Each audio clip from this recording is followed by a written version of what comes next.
जो स्टूडेंट गांव से है और उन्हें यूपीएससी की तैयारी नहीं की है, केवल यूपीपीसीएस की तैयारी कर रहे हैं, वो लोग इस एग्जाम को कैसे हैंडल करें? जो गांव में सर लोग रहते हैं उनके पास डेफिनेटली रिसोर्सेज के चैलेंजेस होते हैं, क्योंकि हम दिल्ली में रहते हैं, हमें इजीली सारी चीज़ें मिल जाती हैं। लेकिन अभी ऑनलाइन होने की वजह से सब कुछ इजी हो गया है। स्टडी आईक्यू की साथ में बहुत लंबे समय से हुई है, अभी आज से नहीं है ये, जब से मैंने प्रिपरेशन स्टार्ट करी है। बिकॉज करंट अफेयर का जो स्टडी आईक्यू का डेली आता है, अंकित अग्रवाल सर का आता है, इंटरनेशनल मुद्दे चल रहे हैं, वो मैं सब वहीं से कवर करती हूँ। 2023 में आपने यूपीएससी दिया था और लगभग 2 मार्क्स से आपका यूपीएससी में फाइनल सिलेक्शन हो गया था। तो जब इतने फेलियर मिलते हैं तो बहुत सी नेगेटिव थिंकिंग आती है कि इस एग्जाम को गिव अप कर देना चाहिए, या स्ट्रेस भी आता है, नहीं मैनेज कर पा रहे हैं। तो आपने इन चीज़ों को कैसे मैनेज किया? 2 नंबर से बाहर होना तो ये था कि मतलब ये तो छू के बाहर आ गए हम। एक तो होता है कि ज़्यादा मार्जिन से फेल हो जाओ तो लगता है कि ठीक है अब बहुत ज़्यादा गैप था, लेकिन 2 नंबर से फेल होने के बाद बहुत धक्का लगा था। प्रीलिम्स के लिए आप एक ऐसी स्ट्रेटेजी बताइए कि कोई पर्सन है, नॉर्मल बिगिनर है या जस्ट उसने एग्जाम दिया, नहीं प्रीलिम्स निकल रहा है, आप उसको सजेशन क्या दें? मैंने घटना चक्र बहुत बार लगाया था और उसको बहुत बार रिवाइज किया था। थोड़ी चीज़ लगाएं, रिवाइज ज़्यादा करें। प्रीलिम्स के अंदर मेंस में आंसर राइटिंग मतलब बहुत ज़्यादा किया था। मैंने लगभग 30-35 टेस्ट लगाए थे और अपने जो एग्ज़ाम है उसके अंदर डाटा फैक्ट्स, स्पेशली GS 3 के अंदर वो आप गवर्नमेंट साइट से ही उठाएं और बजट को बहुत अच्छे से, बजट की मैंने आपकी वीडियो भी देखी थी सर। क्वेश्चन का वे दूसरा हो सकता है बट इंट्रो आप वही लिखेंगे, तो मेंस में सर आपको लिखना पड़ेगा। हेलो नेहा मैम, सबसे पहले यूपीपीसीएस 2024 में रैंक 1 हासिल करने के लिए बहुत बहुत बधाई। Thank you so much sir, thank you. कैसा लग रहा है आपको? बहुत अच्छा लग रहा है सर, आप देख ही सकते हैं, सब बहुत ज़्यादा खुश हैं। हाँ, at last thanks to God कि यहाँ तक मैं पहुँची फाइनली। जी जी जी मैम, जैसे होता है कि सिविल सर्विसेज की जब तैयारी करते हैं तो बहुत से लोगों के ड्रीम्स होते हैं, अलग अलग मोटिवेशन होता है। आपका मोटिवेशन कैसा है कि मुझे इस एग्ज़ाम की तैयारी करनी, क्या स्टोरी थी?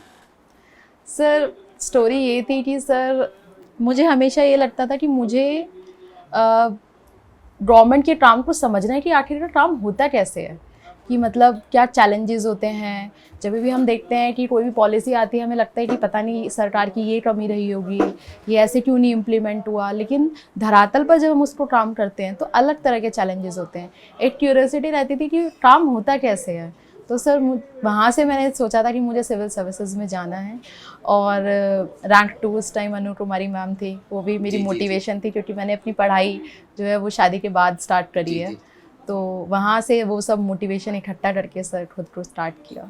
होता क्या है मैम, जैसे गर्ल्स की बहुत सी समस्या होती है। जैसे गांव में जो गर्ल्स रहती हैं वो तैयारी करना चाहती हैं, लेकिन उनकी बहुत सी दिक्कतें कि उनको किसी कोचिंग में जाने के लिए परमिशन नहीं मिलती है।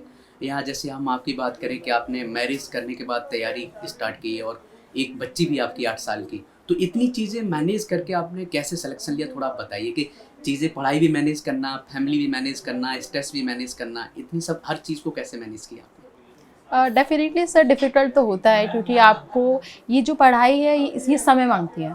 आपको ऐसा नहीं है कि 2-4 घंटे पढ़ लिए और हो गया, आपको लगातार पढ़ना पड़ेगा। हो सकता है किसी दिन आप 12 घंटे पढ़ रहे हो सकता है किसी दिन आप 4 ही घंटे पढ़े हो, लेकिन आपको पढ़ना रोज़ है। और उस रोज़ पढ़ने के लिए आपको डिसिप्लिन होना बहुत ज़रूरी है। मेरी मम्मी थी, उनका बहुत ज़्यादा सपोर्ट था, क्योंकि मेरी बेटी को उन्होंने संभाला है। इस वजह से शायद मैं कर भी पाई। और साथ में मेरे जो हस्बैंड थे, उनका मोरल सपोर्ट बहुत ज़्यादा था।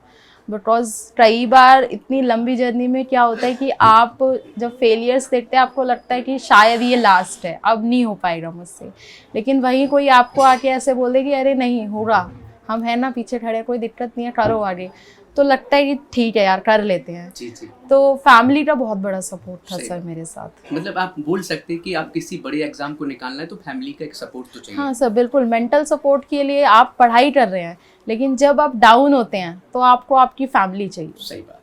जैसे मैम आपने बताया था 2023 में आपने यूपीएससी दिया था और लगभग 2 मार्क्स से आपका यूपीएससी में फाइनल सिलेक्शन हो गया था। तो जब इतने फेलियर मिलते हैं तो बहुत सी नेगेटिव थिंकिंग आती है कि इस एग्जाम को गिव अप कर देना चाहिए, या स्ट्रेस भी आता है, नहीं मैनेज कर पा रहे हैं। तो आपने इन चीज़ों को कैसे मैनेज किया उस टाइम पे? हाँ सर, 2023 में बहुत ज़्यादा स्ट्रेस हो गया था, बिकॉज 2 नंबर से बाहर होना तो ये था कि मतलब ये तो छू के बाहर आ गए हम। सही एक तो होता है कि ज़्यादा मार्जिन से फेल हो जाओ तो लगता है कि ठीक है यार बहुत ज़्यादा गैप था, लेकिन 2 नंबर से फेल होने के बाद बहुत धक्का लगा था। थोड़ा समय लिया, प्रीलिम्स भी दिया था उसके बाद, हालांकि नहीं हुआ था। वही मैंने बताया आपको कि फैमिली में सबने बोला कि ठीक है फेलियर्स आते हैं लाइफ में, लेकिन जब आप मेंस तक पहुँचे हो तो कुछ तो होगा, काबिलियत सही बात। होगी, आप छोड़ो मत उसको। फिर से खुद को झंझोड़ा कि नहीं करना है, और फिर यूपी पीसीएस की तरफ अपना रुझान बढ़ाया कि मैं अपना पीसीएस की भी साथ साथ तैयारी करती रहती हूँ, एंड फाइनली सर यहाँ पर है। चलिए मैम, होता क्या है कि जब इस एग्ज़ाम को देते हैं तो 3 स्टेज है, प्रीलिम्स, मेंस, इंटरव्यू। तो तीनों स्टेज का बैलेंस रखना और पढ़ना, और डिफरेंट रिसोर्सेज हैं, डिफरेंट कोचिंग्स हैं। तो हम एक एक स्टेज की बात करेंगे, जितने भी हमारे एस्पिरेंट्स हैं और उनके अलग अलग डाउट रहते हैं कि हम प्रीलिम्स कैसे कवर करें, कैसे मेंस कवर करें, या इंटरव्यू तो ठीक है, जब पर्सन तैयारी करता है तो उसको खुद ही उसकी पर्सनालिटी डेवलप होना स्टार्ट हो जाती है। तो पहले हम बात कर लेते हैं प्रीलिम्स की। प्रीलिम्स के लिए आप एक ऐसी स्ट्रेटेजी बताइए कि कोई पर्सन है, नॉर्मल बिगिनर है या जस्ट उसने एग्जाम दिया, नहीं प्रीलिम्स निकल रहा है, आप उसको सजेशन क्या देंगे? सर प्रीलिम्स के लिए जब मैंने स्टार्टिंग किया था तो मैंने प्रीवियस ईयर क्वेश्चंस पेपर्स बहुत ज़्यादा लगाए थे। पहले एग्ज़ाम के पैटर्न को समझना ज़रूरी है कि किस तरह के क्वेश्चंस किस सब्जेक्ट से क्या आ रहे हैं। वो हर एग्ज़ाम के लिए है सर, चाहे वो यूपीएससी हो यूपीपीएससी हो, कि आपको पता होना चाहिए कि कैसे आ रहे हैं। मैंने घटना चक्र बहुत बार लगाया था और उसको बहुत बार रिवाइज़ किया था। थोड़ी चीज़ लगाएं, रिवाइज़ ज़्यादा करें प्रीलिम्स के अंदर। उसके बाद मेंस पे आते हैं सर। मेंस में आंसर राइटिंग मतलब बहुत ज़्यादा किया था। मैंने लगभग 30-35 टेस्ट लगाए थे बिफोर माय मेंस। और जैसे हमारा 4 दिन का होता है, 2 पेपर फिर 2 पेपर फिर 2 पेपर, उसी सिम्युलेट करके वैसा एनवायरनमेंट 3-3 घंटे का पेपर दिया था कि ताकि मुझे पता चल जाए कि वहाँ मैं कितनी देर में कितना क्वेश्चन कर रही हूँ। जैसे 3 घंटे में पूरा करना अपने आप में एक चैलेंज है, तो वो आप यहीं पे करके देख लीजिए, वहाँ पे करने से बेहतर है। और अपने जो एग्ज़ाम है उसके अंदर डाटा फैक्ट्स, स्पेशली GS3 के अंदर वो आप गवर्नमेंट साइट से उठाएं, और बजट को बहुत अच्छे से, बजट की मैंने आपकी वीडियो भी देखी थी सर, तो उसको आप उसमें कोट करें। गवर्नमेंट की साइट्स हैं, जैसे यूपी इन्वेस्ट पोर्टल से मैंने बहुत ज़्यादा निकाला था डाटा, और वो सब मैंने अपने GS3 में कोट किया था। डायग्राम्स हैं, फ्लो चार्ट्स हैं, कुछ इंट्रो कंक्लूजन तैयार कर लीजिए, क्योंकि कुछ टॉपिक्स ऐसे होते हैं जो रिपीटेड होते हैं, तो आप उसके अंदर उतना समय वहाँ नहीं लेंगे, तो आप क्या करेंगे फटाफट से उसको लिखिए, तो बाकी जो क्वेश्चन नए आए हैं उनके लिए आपको समय मिल जाएगा। तो कुछ के रेडीमेड तैयार रखिए, कुछ जो टॉपिक्स हो जैसे अर्बनाइजेशन आ गया, ग्लोबलाइजेशन आ गया, हर साल आ रहा है उस पर, तो उसके आप रेडी रखिए। क्वेश्चन का वे दूसरा हो सकता है, बट इंट्रो आप वही लिखेंगे। तो मेंस में सर आपको लिखना पड़ेगा, बहुत ज़्यादा। तो एक चीज़ समझ में आ गई, हमारे जितने भी एस्पिरेंट्स हैं उनको एक मैसेज सिंपल जा रहा है कि आपको प्रीलिम्स निकालना है तो आपको ज़्यादा से ज़्यादा टेस्ट सीरीज लगानी है, मल्टीपल रिवीजन करना जो चीज़ पड़े, जैसे आपने घटना चक्र को बोला, और मेंस का तो आपने सिंपल एक आंसर बता दिया कि आपको आंसर राइटिंग करनी है, वही एक सॉल्यूशन है, मुझे ऐसा लगता है। दूसरी बात मैम ये बताइए, जैसे आप अभी हमारी जब बात हो रही थी आपने बोला कि सर मैंने स्टडी IQ से करंट अफेयर भी पढ़ा है, अब जैसे मेरी आपने बताया कि बजट की क्लास देखी है, तो जो हमारे जो भी स्टडी IQ पर करंट अफेयर पढ़ा है, या अभी जो हमारा इंटरव्यू गाइडेंस प्रोग्राम था वो भी आपने दिया था, तो ओवरऑल जो स्टडी IQ को लेके आपका क्या रिव्यू रहा है? स्टडी IQ के साथ में बहुत लंबे समय से जुड़ी हूँ सर, अभी आज से नहीं है ये, जब से मैंने प्रिपरेशन स्टार्ट करी है। बिकॉज करंट अफेयर का जो स्टडी IQ का डेली आता है, अंकित अग्रवाल सर का आता है, और भी बहुत सारे टीचर्स है उसके अंदर, जो भी इंटरनेशनल मुद्दे चल रहे हैं वो मैं सब वहीं से कवर करती हूँ। कभी कभी न्यूज़पेपर नहीं पढ़ पाते हैं, कुछ समय के लिए बीच में बंद हो गया था, तो मैंने अपना करंट अफेयर वहीं से कंप्लीट किया था। इंटरव्यू गाइडेंस की बात करें तो UPSC के समय पे अनिल स्वरूप सर से मैं जुड़ी थी, बहुत ज़्यादा मोटिवेट किया था उन्होंने उस समय भी मुझे। और अभी जब मैंने UPPSC कर दिया तो आलोक रंजन सर के साथ भी एक मीटिंग हुआ था, वहाँ से इंटरव्यू गाइडेंस के लिए सर बहुत ज़्यादा हेल्प मिली थी स्टडी IQ से। हाँ, तो ये भी हमारे मेंटर हैं, जैसे हमारे सभी एस्पिरेंट जानते हैं, अभी हमारे अनिल स्वरूप सर भी मेंटर हैं, विजन सर भी मेंटर हैं। तो ये इसलिए रखे जाते हैं कि जब एस्पिरेंट से एक समस्या से गुजर रहा हो तो डिफरेंट टाइप के क्वेश्चन होते हैं कि स्ट्रेस कैसे मैनेज करें या पढ़ाई कैसे मैनेज करें, जैसे आपने बताया। लास्ट में मैं एक क्वेश्चन में ये पूछना चाह रहा हूँ, जैसे हम तैयारी करते हैं, जैसे आपने UPSC की तैयारी की तो आप प्रिविलेज थे कि आपने UPSC की तैयारी की थी, आपका प्रीलिम्स सही हो गया, नॉलेज अच्छी खासी हो जाती है, मेंस भी आपका बहुत अच्छा खासा हो जाता है। जो स्टूडेंट गांव से हैं और उन्होंने UPSC की तैयारी नहीं की है, केवल UPPCS की तैयारी कर रहे हैं, वो लोग इस एग्ज़ाम को कैसे हैंडल करें? जो गांव में सर लोग रहते हैं उनके पास डेफिनेटली रिसोर्सेज के चैलेंजेस होते हैं, क्योंकि हम दिल्ली में रहते हैं, हमें इजीली सारी चीज़ें मिल जाती हैं। लेकिन अभी ऑनलाइन होने की वजह से सब कुछ इजी हो गया है। कोशिश मेरी ये, मतलब मैं उनको यही बताना चाहती हूँ कि अगर आप गांव में रहकर तैयारी कर रहे हैं तो आप ऑनलाइन अपना काम करें। ऐसा नहीं कि उसके लिए दिल्ली आने की ज़रूरत है, और अपने जो रिसोर्सेज हैं उनको आप एक बार ले लीजिए यहाँ से और उनको बार बार रिवाइज कीजिए। मेंस के लिए लिखिए, लिखा आप कहीं भी बैठ के, ऐसा ज़रूरी नहीं है कि यहीं बैठ के लिखा जाए। आपके आसपास अगर आप आ सकते हैं यहाँ पर इंस्टीट्यूट में टेस्ट देने के लिए, किसी भी इंस्टीट्यूट में, तो आप दे सकते हैं। बाकी आप अपने घर में एक ऐसा रूम बना लीजिए कि वहाँ पर आप बैठ के प्रीलिम्स के, मेंस के सारे टेस्ट लिख सकें।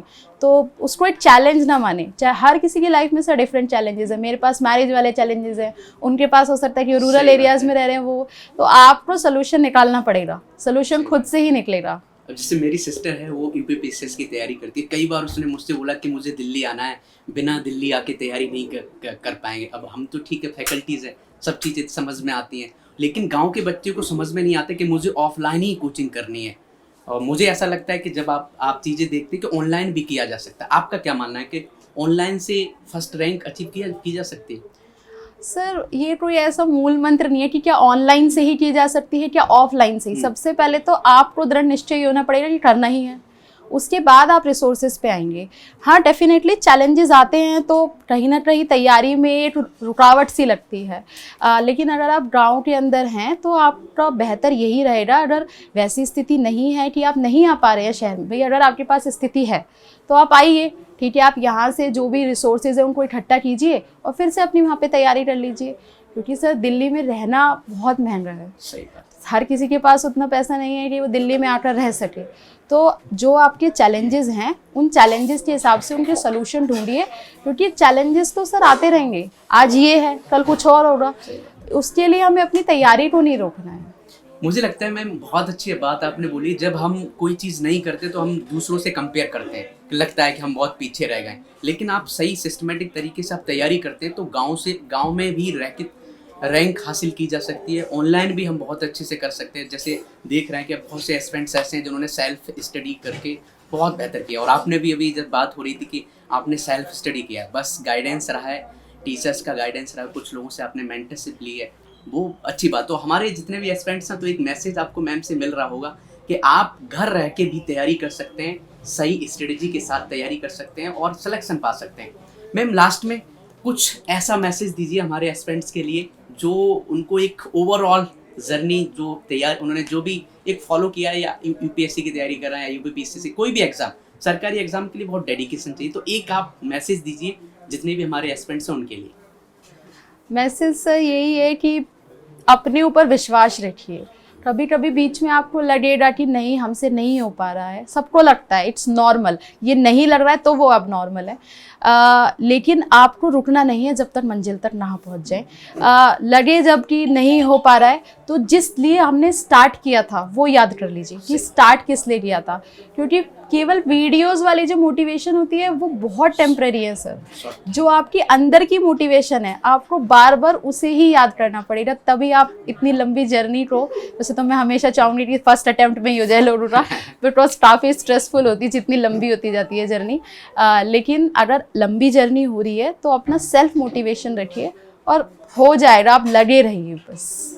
तो बहुत अच्छा मैसेज दिया है मैम ने कि आपको अपने आप पर विश्वास रखना है और एग्ज़ाम को क्रैक करने के लिए आपको मेहनत करते रहना है। सही सिस्टमेटिक तरीके से तैयारी कीजिए और गाइडेंस तो आपके पास है ही, बस मेहनत करना है, सिलेक्शन जरूर मिलेगा। मैम आपसे बात करके बहुत अच्छा लगा और हमारे एस्पिरेंट्स के लिए बहुत अच्छा गाइडेंस भी आपने दिए हैं और ऐसे प्रोग्राम हम करते रहेंगे। बहुत बहुत धन्यवाद। Thank you. Thank you.